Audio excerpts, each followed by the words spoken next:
North Carolina State. We are now ready for racing.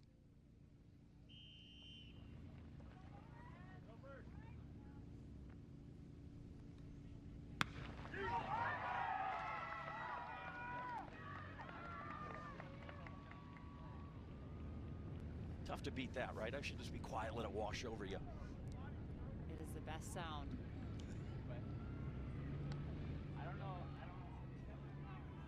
Chase down, and it's about 600 meters to where we are, and then they'll go by us. But it'll be a quick, pretty straight first half mile before they start to bend, and so much of this is downhill, and they're going to come up over the ridge, and so much anxiousness, eagerness, adrenaline pent up that gets released here in this first quarter mile. The first 400 meters is always hard. I mean, it is a sprint off the line. You want to get out there, especially if you're somebody that knows you need to be up front. You cannot get gobbled up. You cannot get stuck in this mass of runners. But as they come over this hill, it is beautiful. We're looking at them. Look at that. It's just a rainbow of unbelievable world-class talent. I mean, these are the athletes you see that go on and do amazing things as professionals, and if not, they're doing other things in the world that are amazing because of what they're doing here today. I literally have goosebumps as they come by here, and it's really nice. We're in the shade, but out there in the sun, there's very little wind. It's about 57 degrees right now. It is fantastic. You see the flying W of Wisconsin as they come through, and right now it looks like everybody's either tied for first or tied for 255th. Well, they are getting going here now. This is where they can start to really, you know, turn their brain on. We've heard from so many coaches, and one of the best things I've ever heard in my racing career was stop thinking and just run. Don't think, turn the brain off. But right now they're thinking, they're looking around. There's some teams that like to shout out their colors and shout out their names, but now they're gonna settle in. And this is where they're kind of doing that little bit of a climb before they make the turn on the back part of this first K. And so they're gonna settle in and start racing. This is time that, you know, they've kind of blown the doors off now, the first 400 meters. Now they need to settle in. Yeah, it's you like to have the triumph of the uncluttered mind. Just don't get too caught up in what you're doing. One of the gals we had a visit with yesterday is just, it's still a foot race, right? Yeah. Just one foot in front of the other and go as fast as you can, although coaches like to preach patience at times. Don't spend yourself too quickly, but we should probably not be surprised, right? That the folks that know their way around with Florida State out in front, and they say, here, follow us. Yeah. We know where we're going. Well, and not surprised to see Whitney Orton back out there last year, coming off of an injury, not racing much. She entered the NCAAs an unknown, and then she led basically the whole race, faltered a little bit on that killer of the last 800 meters that was in Stillwater last year. But, you know, I'm really not surprised to see her up there. She's a 15-12 5,000 meter runner. She's very strong, and her coach, they are back.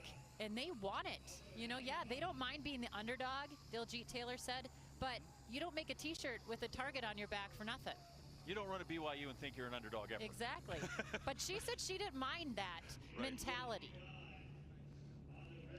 They still pack up and they head over what will be that first kilometer. Actually, our first mark there is at 1,170 kilometers, so it's a little bit longer than that. Rebecca Clark and Lauren Ryan. Lauren Ryan, I think, could be there for a very long time in this race from Florida State. And on the left, we like that. Just instant scoring right now, and NC State where they should be, but they're still in close proximity, right? That you can be first to 31st in not much.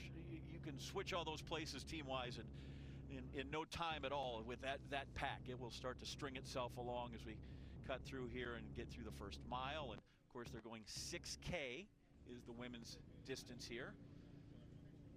And Lauren Ryan was third at the pre-national meet. You know, like we said with Adrian Violetscott, she's from here, so she knows this course. As they head back into the woods, and yeah, take a look from our great drone coverage where we'll get them through there because it's very open. But then they, you know, Coach Brayman said we wanted to have a fun course. We wanted to run them through the woods. We didn't want them just looping around in a big field. And so they've carved some things out. They'll run quickly. Carrie's convinced everybody will run faster if they see the alligator that's here on this course. They talk, there's an alligator apparently in the swamp, and if it shows itself, Carrie thinks the times could be unreal. Well, I do think that all of us athletes athletes could scare an alligator, especially if there's 140 runners, which they are right now, 4 seconds apart. There's 140 athletes out there that are just within 4 seconds apart, so that's pretty cool. But this is that spot where, when I was running yesterday, it's a spot where you can kind of get a little carried away. You know, when you're tired, this is the spot to regroup. But in this first lap, I do think they need to kind of reserve a little bit. We've heard how fast these guys can go out, sub 4:20. We know the women can maybe go out in a sub 5:10, but right here is in that spot where you're going to get into the woods. It's very fast footing. You're going to start making some turns, but if you go too hard, too early in this race, you might pay for it. I always find that to be sort of a strange oxymoron. We want to get to the line as fast as we can, and so many coaches are preaching patience, patience. And there you see now they're running onto the shell part that you talked about. It's not necessarily feels like a gravel, but it's crushed shell that they put back there, and they come through that first mile in what, about 5:15, which is pretty darn sporty. It is good, but it's not too fast where I think that they, you know, just got in over their head. So they're right where we thought they'd be. And interesting to see, you know, all the different athletes out here, but this is where you want to know where your teammates are. You want to be able to see each other. You want to know what spot you want to be in this race and be pretty close to it. There's not a lot of changes that happen with people coming back. Yes, it happens, but you need to put yourself in the position that you want to be in. So Lauren Ryan still up there running as well, and from Florida, Parker Valby. Chris Zielinski's got a individual here for the Gators as well. That's really wonderful. It's a shame, I don't know, that you don't have time probably to take in the beauty of as you're running. You got work to do, but boy, if you're just sitting at home watching, that is a fantastic shot as the runners still trying to sort themselves out and go through here early in this race. But you know, on a fast course like this in 6K, we say it's early in the race, but it'll get late fast. Yeah, it goes by quick. As we're looking at some of the team scores here coming in, I remember yesterday talking to a lot of the athletes. Some of them were not telling us what color kits they were going to wear, but that was a big deal yesterday. You know, figuring out how you're going to see your teammates, and especially back in the woods there, you got to be able to see it. It is dark at times. It's shady, so if you can't, you know, pick your people out, you can lose them. And as we look through, they go through 2,000 meters. Ryan was up front. Taryn O'Neill, a delightful young lady from Northern Arizona, is up front there. Kaylee McCabe, who hasn't lost yet. Lauren Gregory, who we haven't talked much about, didn't have a great conference meet at SC, bounced back, ran extremely well at the regional. She's up there. Mercy Chelangat, currently 9th. Doesn't appear to be any hurry at the moment, but she'll be in there. Megan Haas in 12th. Thank goodness they wear numbers, because I can't tell Megan Haas from Brittany, especially from because they wear a different watch. But beyond that, she and Bethany are, they have me flummoxed. I'm glad you're from there and you can tell them apart. Yeah, you know, they've been having a great year. Bethany had a little bit of an off day, and Megan pounced on that. Those two twins, they like to be competitive. But, you know, it's been fun to watch the top three from the Minnesota Gophers. They've been really having a strong year, and I definitely think you need to keep them in check. I mean, right now they're in second. Yeah, it's early on in the race, but there are so many different storylines out there right now. Golden Gophers were 5th 7 months ago in the 2020 championship, which took place in Stillwater in the March of 2021. But they are right there. Coach Hopkins thinks that, you know, we can match 5th place. But boy, it would be so important for any program to move one spot up. They talk about getting on the podium. That place is 1 through 4. And so that would certainly be meaningful for Minnesota and Coach Hopkins to move up that one spot, come out of here with a trophy. You hear him on his feet beating through on that shell surface as they head up that hill. This hill, they call it the wall, and it definitely is one where you climb and then you kind of settle in for a second or two, then you climb again. And this right here is that point where you have to really concentrate. You're going to get up, you crest what you think is the top of the hill, but when you're going back behind the start line, you're still sort of climbing. But then you're going to make a turn right here, and that I think is where you're going to see and hear the people that are able to come and cheer this year, unlike last year when we had just a few people that were able to cheer because of COVID. So now it's where they're settling back in, but then they're going to come back down towards us, and I think you're going to see them start to push. A lot of railbirds out here, which is nice. They got there and lining this course and able to scream.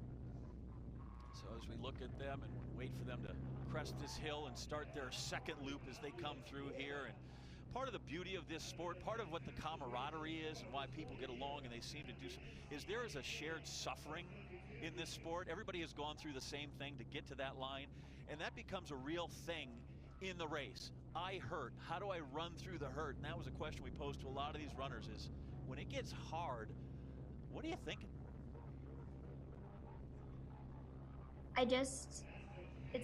I think I've kind of learned how to deal with it more and more as time goes on, but I think just expecting it to hurt. For me, I need to keep it as calm as possible, because if it gets hard and I start dwelling, or I guess what you would call a spiraling, then it just, in like a matter of 10 seconds, makes it so much harder. Just trying to keep myself as relaxed as possible, and honestly, like, repeating those words to myself, like, just relax, like, take a deep breath, shake out my arms, just kind of telling myself that I'm okay. Taryn O'Neill, the last gal there, she said that she cut her hair off because it was Halloween and she wanted to go as Pitbull. Turns out that you can be aerodynamic as well. And you didn't quite see over her shoulder. She's got a corn snake in her room, which, you know, you guys are worried about an alligator. I'm worried about that. So as we cross 3K, get halfway through, we're going to bring in Bill Spalding again. Bill, and we'll let you crunch some of those numbers about what's going on in the team race as we go through. Bill? Yeah, right now that comparison you see between NC State and BYU is really interesting. So you see 4 in the top 25 for NC State. Their strength is that depth right there. They've had the lead the whole way, and they've run toward the front like they've wanted to. What I'm really interested in watching is this BYU game. BYU got buried in the first 800 meters. 4 of their top 5 were outside of the top 90 spots, so they were way back over the first kilometer. They've gained a ton of ground. Anna Camp has gained more than 60 places. Halliday's gained 62 places. Sarah Musselman has gained 62 places as well. At one point, Anna Camp was in 117th place. You see, she's all the way up to 29th now. So even though NC State is in the lead here, BYU has been gaining ground each kilometer, and they're starting to work their way closer toward the front. You know, a similar story for New Mexico. They started a ways back, and they're starting to gain ground forward. You know, we talked about how you need a solid 5, and that's why NC State has kind of stood out. They'll likely have 5 in the top 40. And that's a big difference, because you look at teams like Colorado, Minnesota, and Notre Dame. Colorado and Minnesota have 2 in the top 10 and 3 in the top 20, but then you look at their 4ths and 5ths, and they're outside of the top 80, and those points add up really, really quickly. That's why they're a ways back, and why NC State's top 5, all being within the top 40 positions, have the Wolfpack still well positioned, with BYU gaining. Keep an eye on this next split to see if the BYU has gained any more ground on NC State, John. All right, thank you, Bill. Back there making sure we know, because always the individual race is up front, but the actual team race is in the back. And here you see Parker Valby, who lost her footing there, got tripped up and nearly went down, but she was able to kind of hold it together, regather herself. She's still right there in the front pack, and it's West Virginia, Kaylee McCabe. I vowed to sing some of the West Virginia fight song for her if she wins. Don't. How do you know? I mean, okay. I'm very good, and I'm it's sure a great she would song. be fine with it if she wins. She'd be fine with it. Right, But exactly. I know you, and please don't. Okay, well, I'm small. I'm slightly offended by that, but that's fine. It's a very nice song. Apparently, you're not one of those young lads that wants to join us old grads as they come through, and now we're kind of sort of got we've strung it out a little bit, but again, names that we expected to be up there and be close and challenge are there in front. Kaylee McCabe has had a phenomenal year. She's undefeated already. She has shown us that she can kick. She's shown us that she can dictate the race. And you know, one of my favorite stats from yesterday hearing her, I pressed her hard. She said, you know what? I can run my steeplechase now almost as fast as my PR in the flat. And I said, well, have you run faster in the flat 3K? And she said, yeah, I actually ran 8:56 in practice. I mean, this girl is just coming around. She's been training with Olympians. She is really excited about it, but she's really surprised. She, too, is like, what's going on? I'm loving this, but it's been a really pleasant surprise for her, and she is one to watch today. It's funny, right, when you finally make that breakthrough, but then you have to convince yourself or validate that that's really who I am.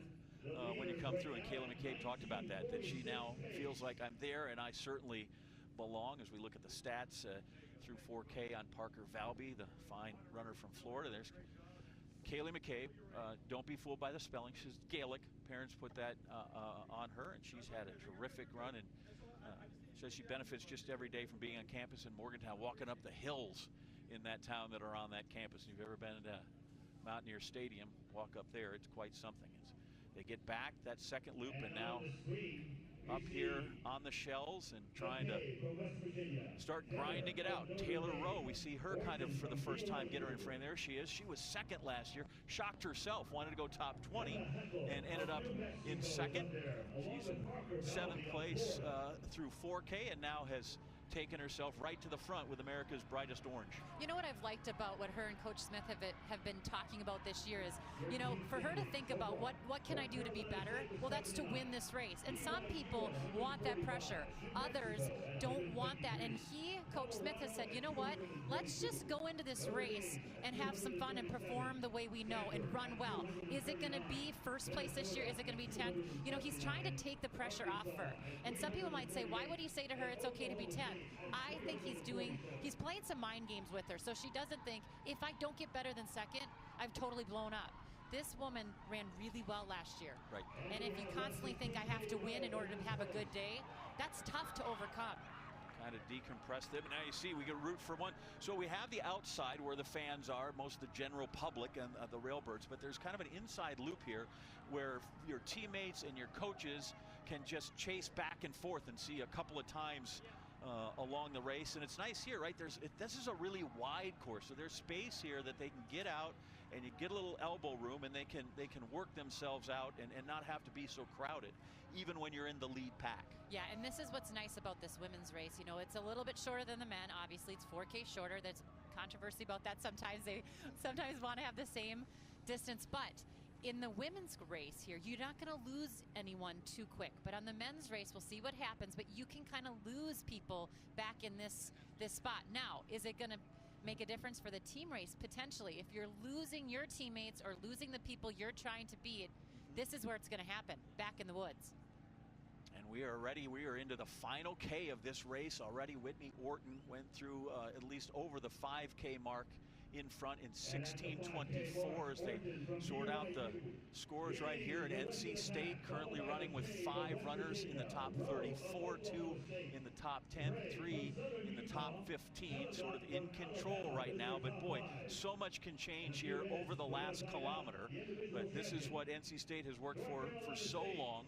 Twice a runner-up here, 16th season coaching for Coach Lori Hennis, and it would certainly be meaningful for her to come through with their first championship. Yeah, Whitney Orton is starting to make her move like she did last year. Right with about a K to go, she was in the lead, and it did not end up her way. And you know she is coming back here, and she is not happy about how she thinks about last year or March's NCAA championship. But McCabe is right there where she wants to be. She is as well, and Chellengat's right there giving chase as well. Taylor Rowe back there in 4th position.